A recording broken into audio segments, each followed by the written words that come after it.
At 12:30, the spiritual revolution and discovery of the Baha'i faith.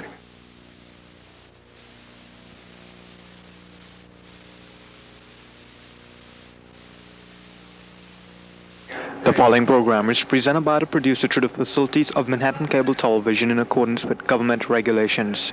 We are not responsible for the contents of the program, and its transmission does not imply our approval.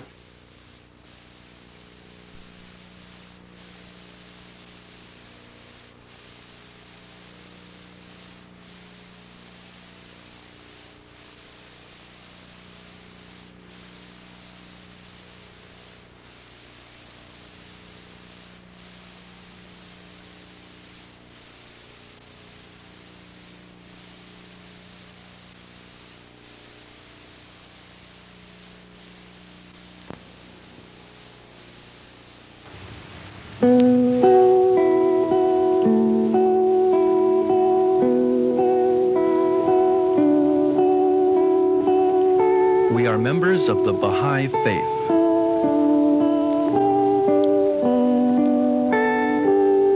We believe in the unity of mankind. We are followers of a new light, the light of Baha'u'llah, the messenger of God for this age. We are the spiritual revolution.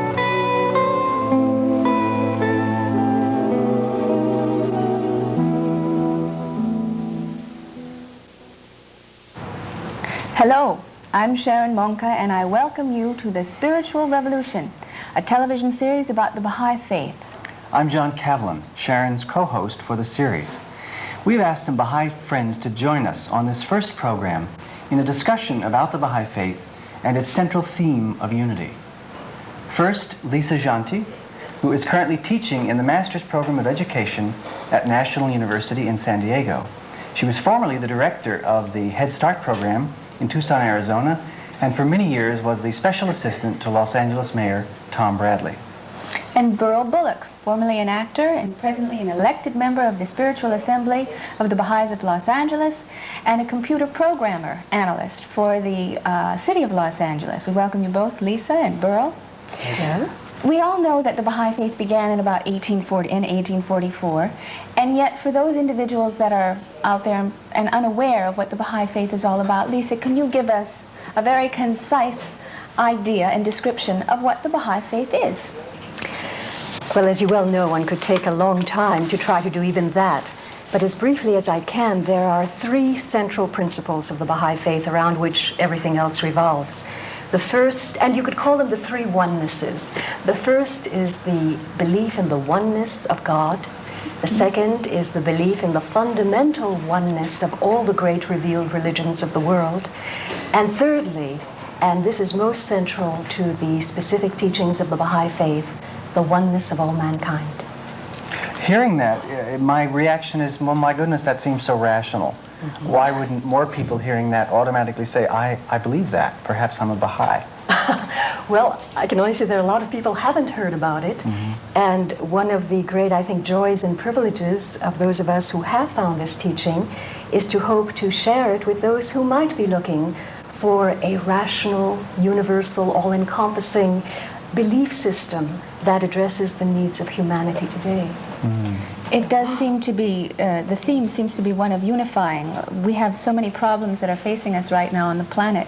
Burl, if you would, can you describe how Baha'i is a solution to these problems? Basically, I think that when one becomes attracted to the teachings of Baha'u'llah, they begin to find that all of the teachings pivot around the oneness of mankind, and that seems to be the basic thing that we have to accept.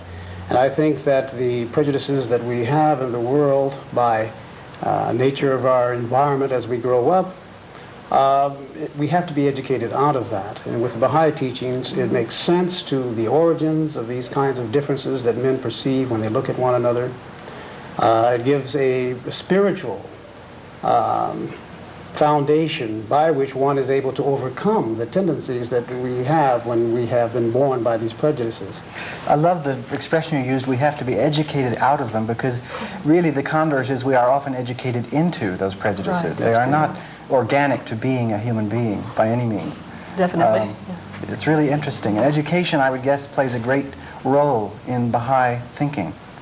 Certainly it does, and I think that for a Baha'i, one of the most important things that he realizes as his duty is to continually deepen in these writings that he has perceived for himself are directly from God for mankind today. So far you've mentioned prejudice, and then you've mentioned education. Lisa, these are two of the Baha'i principles. Can you give us a few more of them and elaborate upon them? Prejudice is not a Baha'i principle. Absolutely not. The abolition of it. The abolition of prejudice. Yes. Thank you, Lisa. In addition to the three central principles we mentioned earlier, and the need for universal education, the need to abolish all forms of prejudice, there are three other principles, among others, that I find fascinating because they address a condition that Baha'u'llah, founder of the Baha'i faith, said was peculiar to our day and age. And that is that in the middle of the last century, 1844, humanity on this planet entered a new age, a new state of consciousness, and Baha'u'llah referred to it as the beginning of the age of the maturity of the human race, when all the potential, all the infinite possibilities of the human being can be realized in this day. And three principles address this issue of maturity. The first is independent investigation of truth. That as mature human beings, we can no longer blindly follow traditions and rituals and belief systems that are no longer relevant or applicable, that in fact often are factors in the disunity and the hostilities among people. So we must now investigate for ourselves. This is one of the characteristics of a mature adult, to investigate reality, investigate truth. This is very important.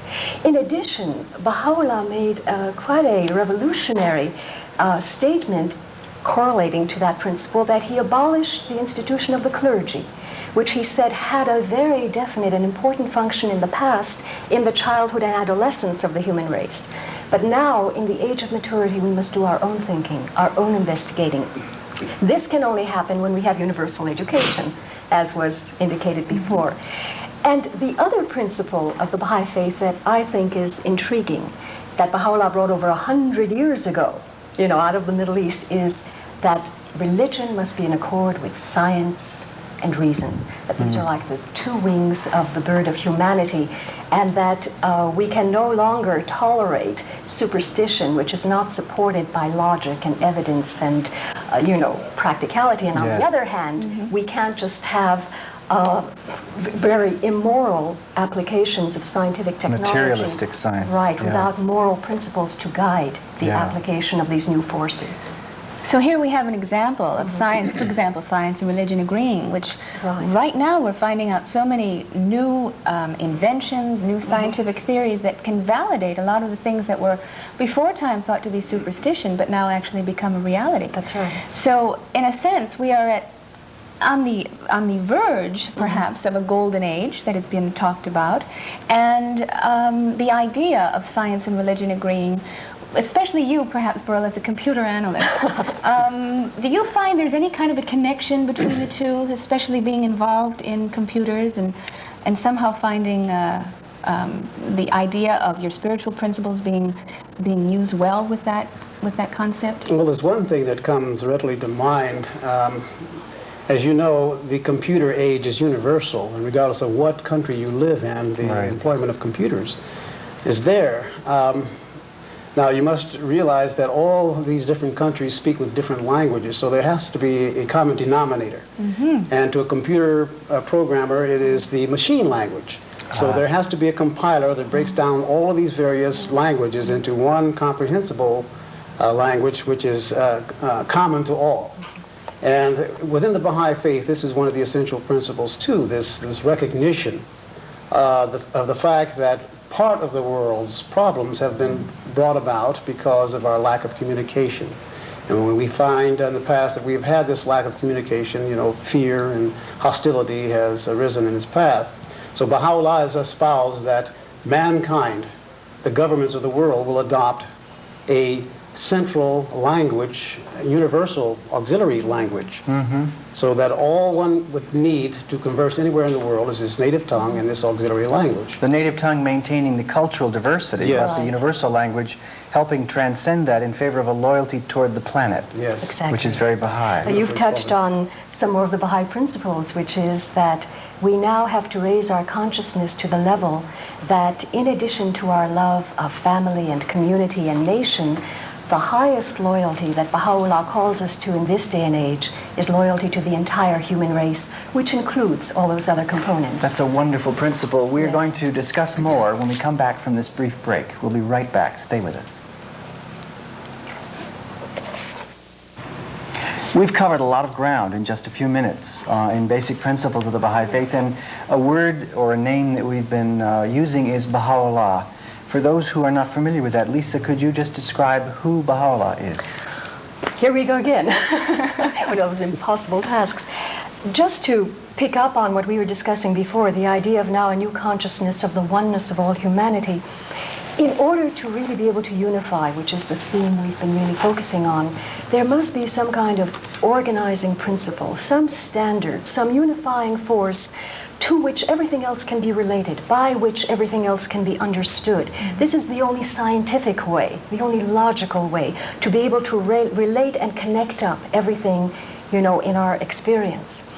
Baha'u'llah, the founder of the Baha'i Faith, brought a concept that I personally found to be one of the most intriguing and meaningful that I'd ever come across, and which I feel or think of as the unifying principle that now links up the past, the present, the future, and all the elements connected with human progress and destiny and culture. It is called progressive revelation. The fact that there is a creator, that humanity grows and progresses through the guidance, the interaction of knowledge that comes from the realm of the creator to the creation. And this comes through the instrument of the great divine religions of the world that have come throughout the ages to guide humanity. Baha'u'llah says that these religions come from age to age, and they do three things. They restate eternal spiritual truths that do not change but are eternal. They give specific social laws for the time in which they are revealed, which are especially necessary and applicable for that time in history. And they reveal a power and an energy that has a transforming inherent capacity within it. All the religions of the world have claimed that a day would come when a great universal Messiah would appear and would unify all of mankind, one fold, one shepherd, all the nations would gather together. And there are prophecies and dreams and illusions made throughout all the scriptures and all the writings. Baha'u'llah came and said he was that promised one who fulfilled all the revelations of the past and brought the unifying principle and teachings for humanity today. He was the moral authority that could unify all these diverse elements without denying the validity of any of these backgrounds, fulfilling their most precious and highest aspirations and beliefs, and giving the specific guidance and awareness for today.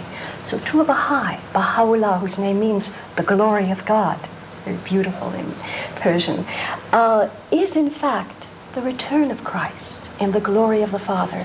He is the promised Messiah to the Jews. He is the Qa'im, the Mahdi that the Muslims are awaiting, the fifth Buddha, and so on and so forth, the great purifier of the Hopi Indians.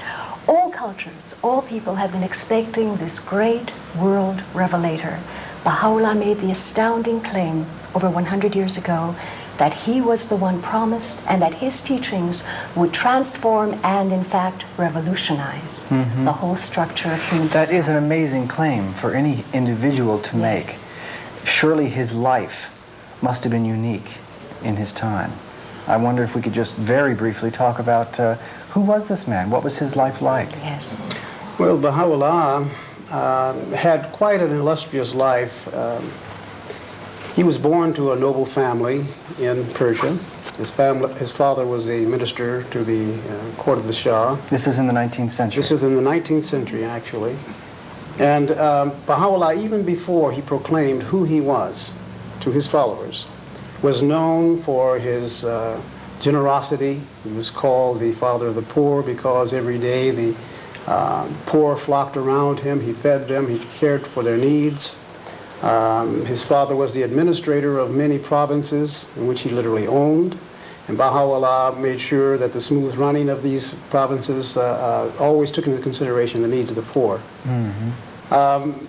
Long before, or shortly before he announced who he was in the year of 1844, his precursor, the Bab, had prepared the people of the country of Persia for his acceptance very much in the same way that John the Baptist had prepared Christ, or the people for Christ. Right. And even before his coming, the emergence of his presence, there were many, many hundreds of thousands of followers. 20,000 of them met their death through a very sad and fiendish hostility of the Islamic government. Can I interrupt you on Yes. that one point, Burl? Why was there such a cry of death at that point? Why were they being killed, all these followers of the Bab, as you're saying? Well, you must realize that at that time, the state and the religion of Persia was not separated as it is not. It's becoming not the same. separated.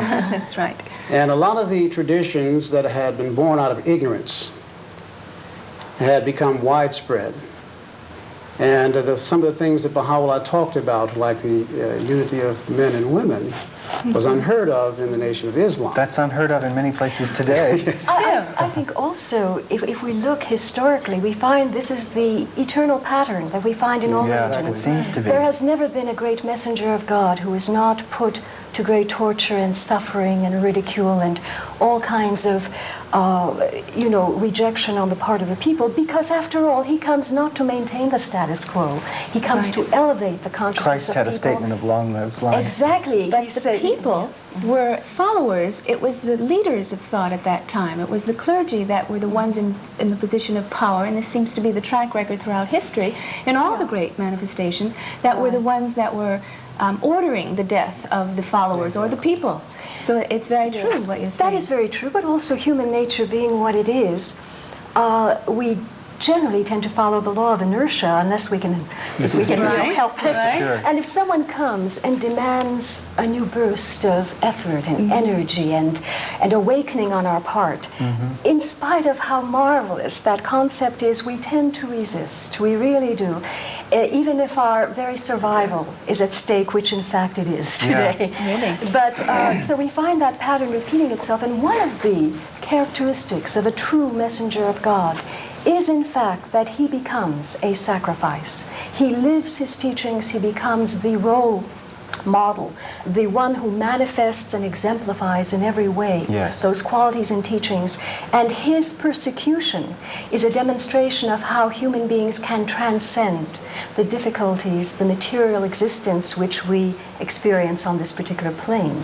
His persecution was not very short-lived. It was Over 40 years. over 40 years A imprisonment. prisoner and an exile. But during that time, he wrote well over 100 volumes. Incredible amount. This goes back to that principle of independent investigation, that for the first time in religious history, the one who claims to be the Messiah, the prophet, the manifestation of God, has in his own hand recorded all these marvelous teachings and authentic, authoritative text. Right. We'd like to pause on that note, the lovely note, and we'll be right back after this message. Thank you.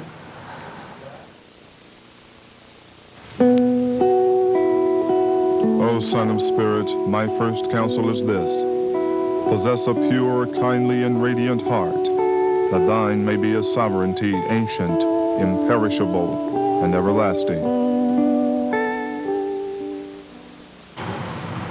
Hello and welcome back to the Spiritual Revolution with our guests Lisa Jonty and Burl Bullock.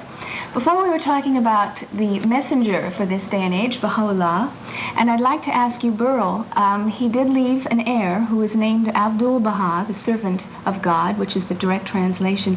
Can you tell me something about his life and perhaps his visit to this country? And his mission. Yes, Abdu'l-Baha, from the point of early childhood, actually chose to go into confinement with his father, into the prison with his father, and he remained with him until 1908. That's some 56 years, I believe it was. Quite recently. Incarcerated. And after that time, he was released, and he traveled extensively throughout Europe, and he came to the United States in 1911.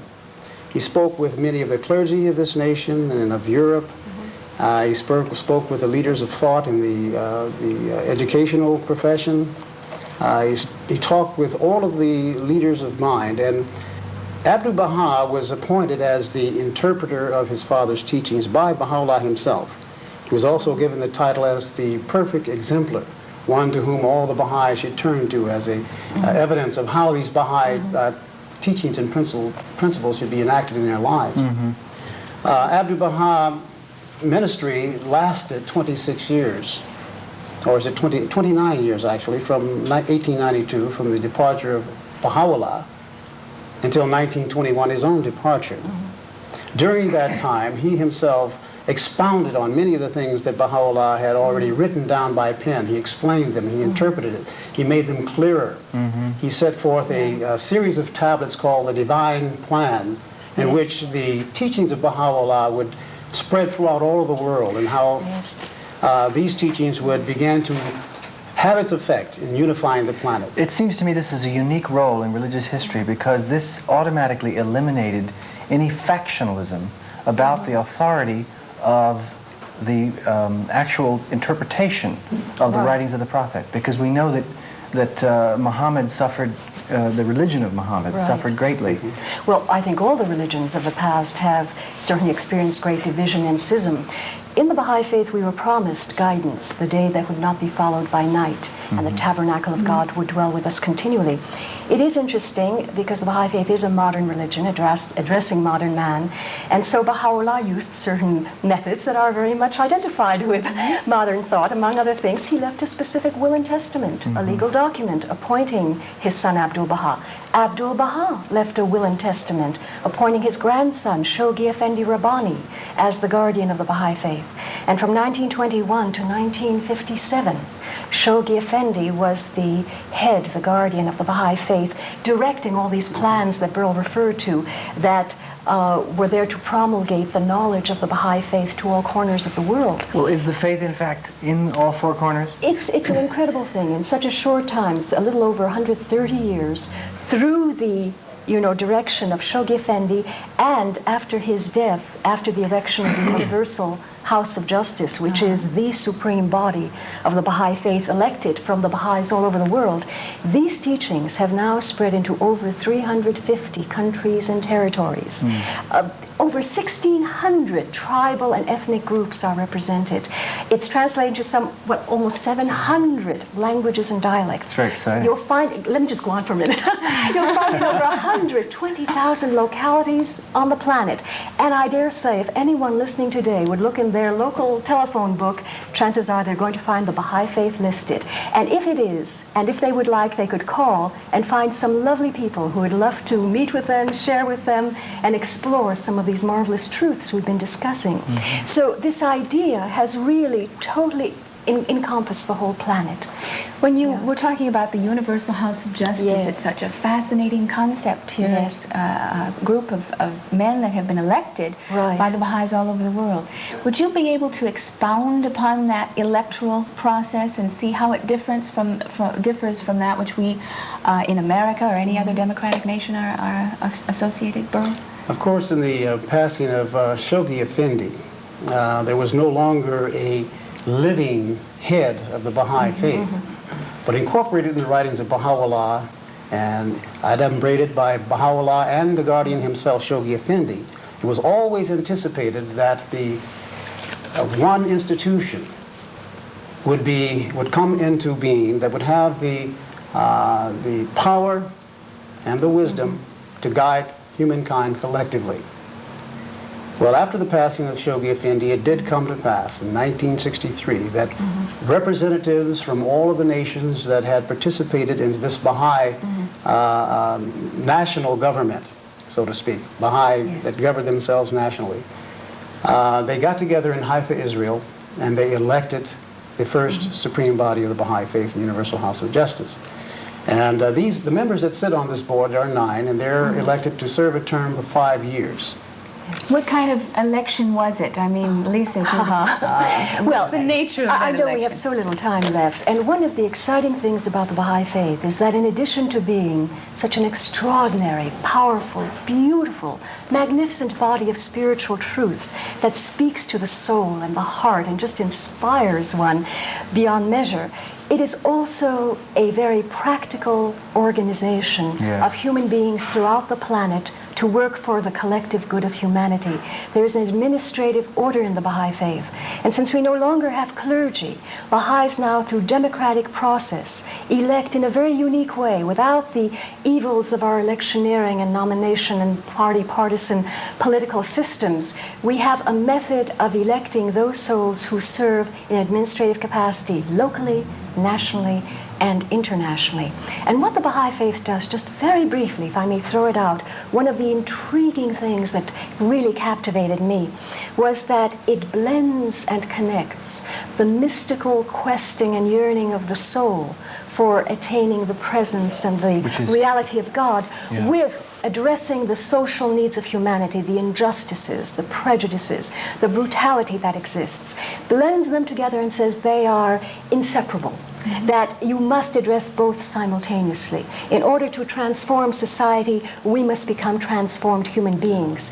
And transformed human beings must have the proper environment for the actualization of their potential. That, again, is so rational. Right, and the Baha'i Faith gives this, and I guess our only hope is that whatever we say can only stimulate others to at least explore this extraordinary body of teachings that does, in fact, speak so powerfully to man's needs today. Right.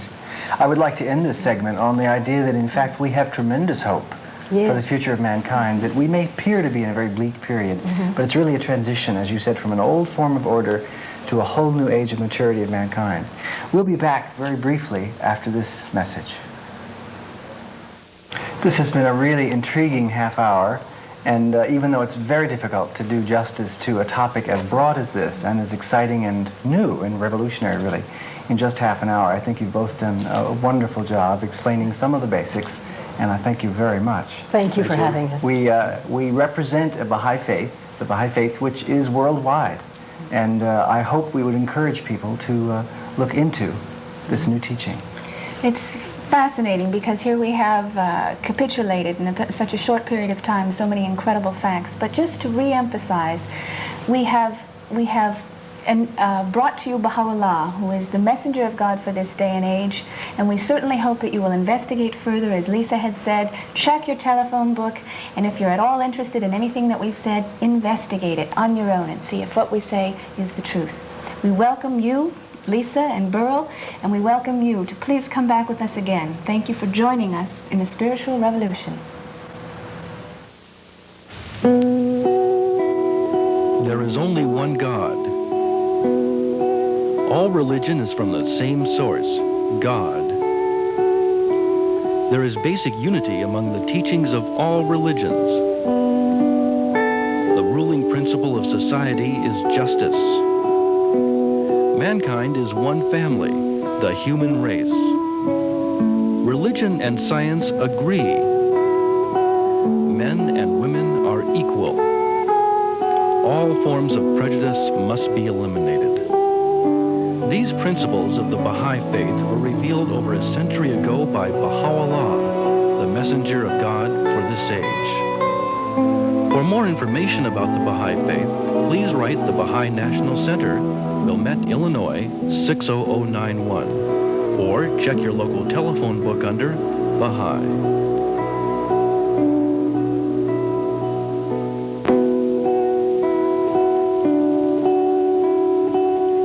We are members of the Baha'i faith.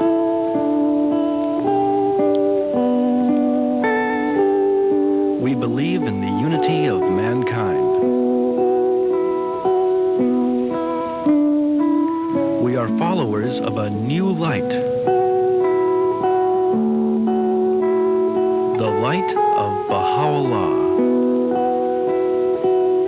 the messenger of God for this age. We are the spiritual revolution.